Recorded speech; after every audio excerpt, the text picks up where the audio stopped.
Hey everyone, welcome back to Patriot Ridge Farm. A snow-covered and very cold Patriot Ridge Farm, let me tell you. If you're from West Virginia or the snow-hit states, you know what I'm talking about. So all the piggies are good. You go up there, put your hand on Peppa. She's good and warm. They got plenty of straw up there in her shelter. I kind of had to short them on the tarp there a little bit because that was the only tarp I could find that was big enough locally. I got another one, I think it may have come today, that will cover that up. Don't buy tarps or zip ties at Harbor Freight. There's a word to the wise. I just bought a 12 mil tarp from Harbor Freight, put it on there with the Harbor Freight zip ties. Half of the zip ties broke as I bent them. And then we had some maybe 20 mile an hour winds, and it ripped the entire front of that seam where it's sewn across the front, ripped completely off, flapped it, and then of course it just shredded from there. So I had to go get what was available to me, and that was it. So they've still got plenty of shelter. They're plenty warm enough. I got plenty of straw and stuff in there for them. All of the pigs are warm. You walk right up, touch them, they're warm. Here's the big issue. The feeders, 100-gallon feeders, are now 100 gallons solid blocks of ice. There's not a hollow spot in these things. They are solid blocks of ice. Thankfully, they've rooted up some seeps and where they're getting water from, and all of the pigs have rooted up seeps, so they're good to go. Coach shelter is good. It's got plenty of straw in it. These guys down here, the three remaining, next three to get processed, rather, I should say, still on continuous feed because there's nothing for them to eat. And the other two are fine. They've got a shelter out here that's got a bunch of straw in it.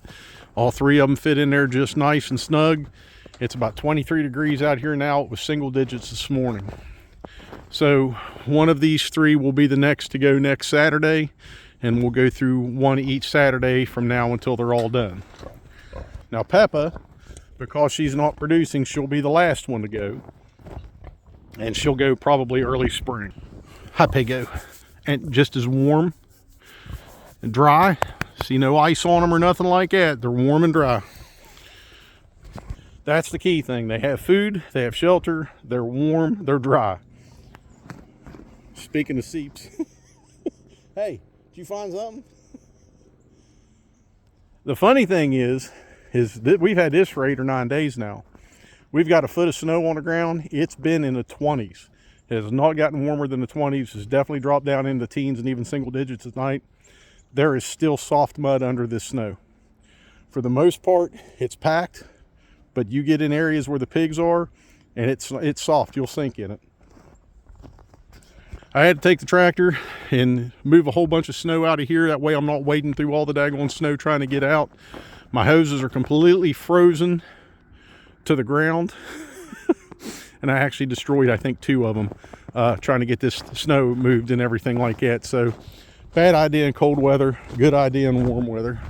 Shelter with plenty of straw, shelter down there. These guys will not use a shelter. I don't know what their deal is, but these 4 will not use a shelter.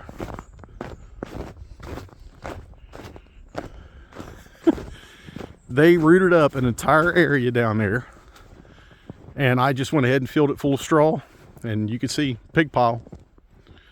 They're all snuggled up down there. They're warm, they're dry, no ice on them or anything, and there's plenty of straw. I've still got some left over. So we're supposed to get in this freeze thaw cycle. Right now we got another winter storm warning out for about 4 to 8 more inches on top of what we've already got. It doesn't matter. I mean, honestly, it doesn't matter. Sunday and Monday, it's supposed to warm up in the mid-30s.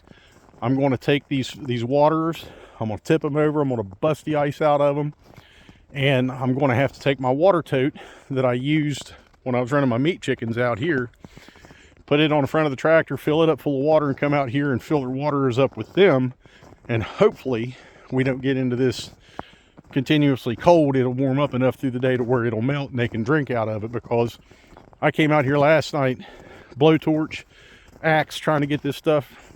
It doesn't matter. You can't do anything with it. So, like I said, they are all getting plenty of water. There's plenty of seeps around here where they're rooting up and drinking from. And So I'm not worried about their hydration status. I just got home from work, walked in the door, set my gear down, turned around, threw my mud boots on, and headed out here to feed. Like I said, this makes everything twice as hard.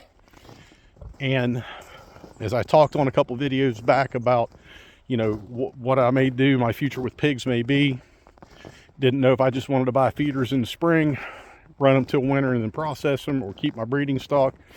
I'm going to keep Coke and Boris. So they're great breeders. She's a great mother. She puts out nice, good sized piglets in a good number. Boris is a adventurous breeder, so not an issue. But of course, Peppa, she's not producing, so she'll go to bacon and sausage land in the spring. Now, my goal is for next season, well, this season, is I'm going to focus more on my infrastructure. I mean, a pallet house works fine for right now, but I'm looking to do a bigger, more permanent winter place where I can winter all my pigs in one place. And then when I get my fence built and get additional paddocks put in place, do like a 3-sided shelter in each one of those. A permanent structure, doesn't have to be huge, probably, you know, 10 by 12 or 10 by 16, whatever. And do like a 3-sided structure, throw some straw and stuff in there, and that way they have shelter in each paddock, and I'm not having to move a shelter all the way through the woods and everything like that with each move. Water, I can do the same thing as what I'm going to do this weekend, as I can take one of these 100-gallon waters, take it out, set it in a paddock, take the tote, fill it full of water, and then when they're ready to move, dump it out, move them, fill it back up. And that'll make things, I think, a lot easier on us. We're going to try our best not to end up with a bunch of pigs to feed through the winter like this. We'll just keep our breeders through the winter and have a nice, like I said, good covered place for them, good shelter. And that way I don't have to continuously do what we're doing. The deer have really been on the move because of the amount of snow and the cold. And these plastic step-in posts right here, that originally when I built my fence, I used a lot of these in between to pick up the slack. The deer have hit the fence, snapped these things off because it's been so cold.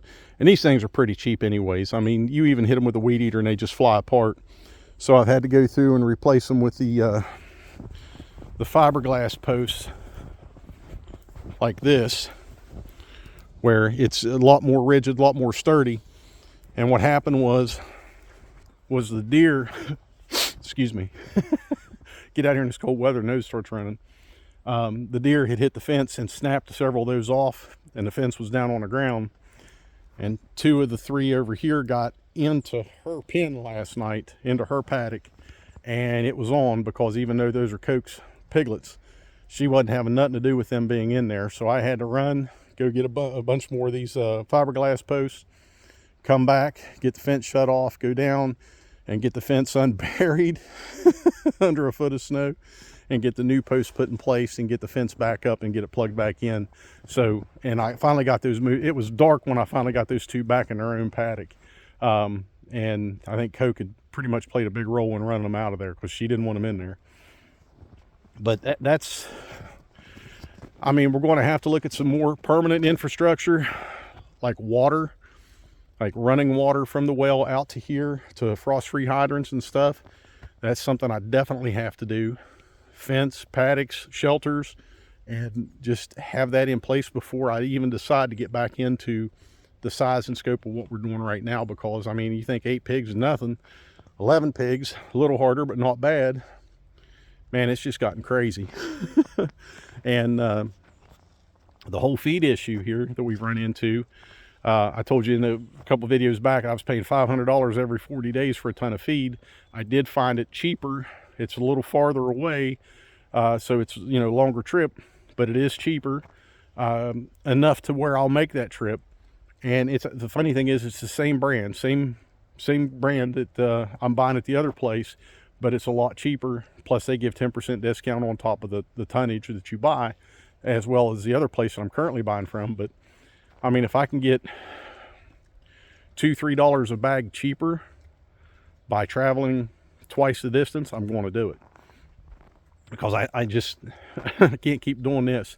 Now, hopefully, as these pigs, as I continue to thin through these guys, my feed consumption will go down, but I also have to plan ahead, and feed prices are changing so much. I think there's 50 cents difference between a bag of 16% and 14%. So they can all definitely go to 14% rather than 16%, even the adults, because I don't need them to grow anymore. So when I have to go get another ton just to continue feeding until all these pigs are processed, I'm just going to go back to 14%. And that way I'm, saving a little bit more money per bag. I mean, hell, that's what, $20 a ton I'm saving by dropping down that much. So I have to do that. But it's a learning lesson, and it has been. And while I do enjoy it, there are days when I'm like, oh, God, I can't believe I got to do this.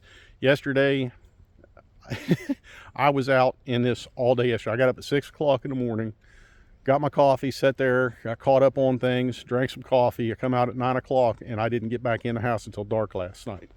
Minus once or twice that I went in to get some stuff in the basement, threw some wood on the wood stove, and right back out the door. So I was out here in this all day yesterday just trying to get things done and make sure all the animals are taken care of. So it's not easy, but I'm not complaining.